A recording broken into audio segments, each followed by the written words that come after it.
Bonjour, je m'appelle Armand Christian Sériblé et je suis le président de la Smyrna Africa et de Zenasa Biomedical International. Dans le cadre de notre campagne mondiale pour le bien-être des populations et de l'universalisation des règles et des principes de la démocratie, nous avions adressé cette lettre au Conseil de sécurité des Nations Unies, lettre relative à la fin de la crise en Côte d'Ivoire. Cette lettre avait été adressée au mois de mars et je voudrais ici partager le contenu avec vous afin que vous compreniez plus amplement les solutions idoines nécessaires pour effectuer justement le changement qui s'impose afin de libérer la Côte d'Ivoire. Adresse au Conseil de sécurité des Nations Unies relative à la fin de la crise en Côte d'Ivoire. Mesdames et messieurs, je voudrais vous faire part des dispositions sécuritaires qui s'imposent urgemment pour éviter les catastrophes qui menacent mon pays, la Côte d'Ivoire. En effet, tout ce qui a été fait sous l'influence de la force, dans le désordre et dans l'indiscipline, c'est-à-dire tout ce qui a été entrepris sous la menace des armes des rebelles pendant les 8 dernières années, a échoué. Les problèmes récurrents de fraude et les dysfonctionnements enregistrés au sein de la CEI, depuis les audiences foraines jusqu'à la confection de la liste électorale provisoire, et qui ont fini par menacer à la fois la sûreté de l'État et la sécurité des Ivoiriens, causant inutilement la mort de plusieurs Ivoiriens, sont la nette résultante de la mise en œuvre irrationnelle du lancement précipité du processus électoral. Et pourtant, les normes de bonne conscience et de bonne gouvernance imposent que toute œuvre administrative engageant la souveraineté d'un État se doit d'être l'objet d'une étude et d'une circonspection exhaustive avant d'être entamée en vue d'éviter des graves conséquences immésurables. Le Conseil de sécurité est une plateforme assez respectable où se prennent de grandes décisions au sein de l'Organisation des Nations Unies. Par conséquent, le Conseil de sécurité devrait exhiber en tout temps sa totale adhésion à ces normes de bonne conscience et de bonne gouvernance. Le Conseil de sécurité devrait donc traduire l'excellence de l'administration dans sa forme la plus irréprochable et la plus transparente, puisqu'il représente l'ultime symbiose de l'intelligence sécuritaire à l'échelle planétaire. Par conséquent, le Conseil de sécurité n'aurait jamais dû donner son quitus pour la mise en exécution d'un programme aussi mal ficelé que le plan de sortie de crise de la Côte d'Ivoire.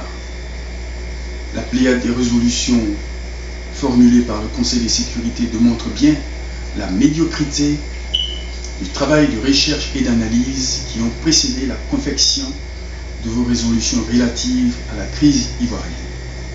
Il est donc dommage et malheureux de constater que vos résolutions n'aboutissent pas en Côte d'Ivoire. Alors permettez-moi, honorables représentants, de vous mettre en garde. Attention, mesdames et messieurs, les membres du Conseil de sécurité. Attention, nombreux sont aujourd'hui ceux qui sont de plus en plus convaincus de la nature mensongère de vos résolutions de conflit. Nombreux sont ceux qui prennent vos résolutions pour des viles manœuvres visant à voiler les actions mafieuses d'assujettissement des populations des pays les moins nantis. Oui, et il faut qu'on vous le dise clairement, vos résolutions, au lieu d'être porteuses de solutions libératrices, favorisent la prise en otage de la vie et des droits humains des Africains qui, comme tout être humain, méritent tout aussi bien de vivre paisiblement la vie que Dieu leur a donnée dans leur pays respectifs et sur leur continent. C'est à la fois malheureux et très grave que vous ne fassiez plus l'unanimité, parce que si les populations affligées ne croit plus en vous, votre rôle et toutes vos décisions deviendront finalement inutiles pour l'humanité. Mesdames et messieurs, tout comme les autres pays, la Côte d'Ivoire n'est pas un fourre-tout et encore moins un laboratoire d'aveugles où s'opèrent des approximations au rabais propres aux républiques bananières.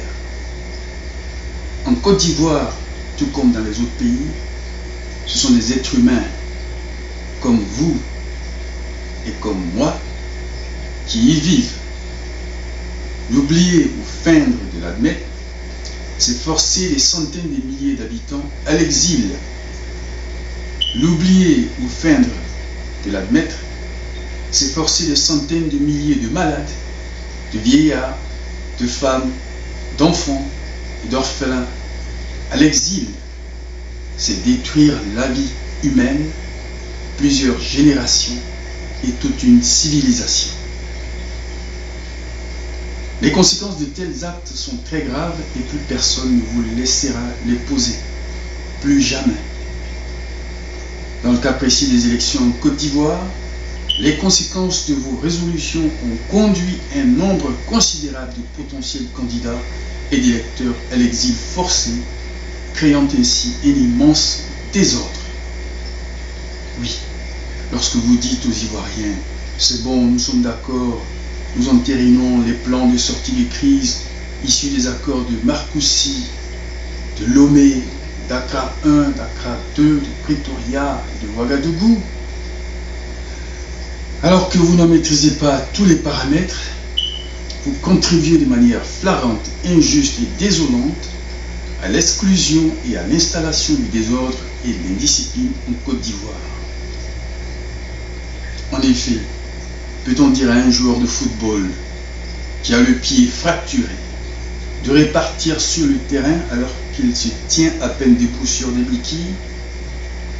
Non, ce serait mettre la vie de ce joueur en danger, mentir aux spectateurs, perdre leur temps, voler leur argent et se moquer de leur barre et d'y prétendre. Mais vous, au Conseil de sécurité, vous dites, allons-y, on y va. Vous dites aux Ivoiriens, allez aux élections, sachant très bien que c'était un mensonge que de le dire. Vous le faites alors que vous savez très bien qu'on ne peut rien fonder de solide sur le mensonge, encore moins dans le désordre et dans l'indiscipline. On ne peut rien fonder sur des sables mouvants.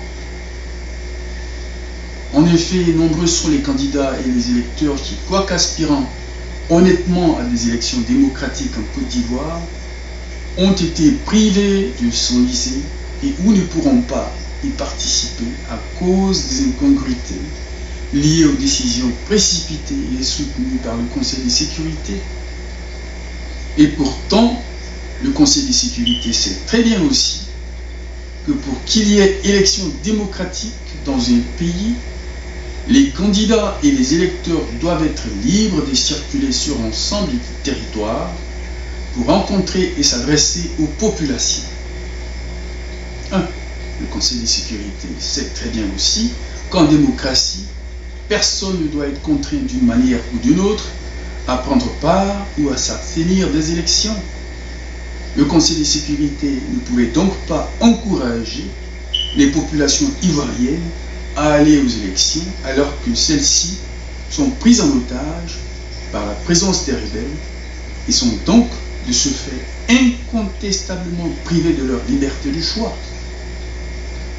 Par conséquent, le Conseil de sécurité est responsable de tous les gâchis qui ont été commis en Côte d'Ivoire depuis l'an 2002. Ces gâchis sont d'ordre social, économique et financier. Et j'en appelle au Conseil de sécurité pour en assumer les frais de réparation et les dédommagements. 2. En effet, une profonde analyse de la situation aurait révélé que les populations ivoiriennes souffrent de plusieurs maux et principalement du syndrome de Stockholm depuis le coup d'État manqué de l'an 2002. Ce diagnostic aurait permis à toutes les parties impliquées dans le processus de sortie de crise de s'accorder sous la houlette du Conseil de sécurité sur un véritable plan, une véritable politique sanitaire et d'hygiène mentale, couplée d'un plan de normalisation de la vie sociale limité dans le temps et visant à décrisper la situation et à libérer ces populations de ce syndrome, avant de lui demander de souscrire à l'idée de l'organisation des élections présidentielles. Les populations et les rebelles ont besoin de traitements médicaux avancés et il faut le leur offrir d'abord.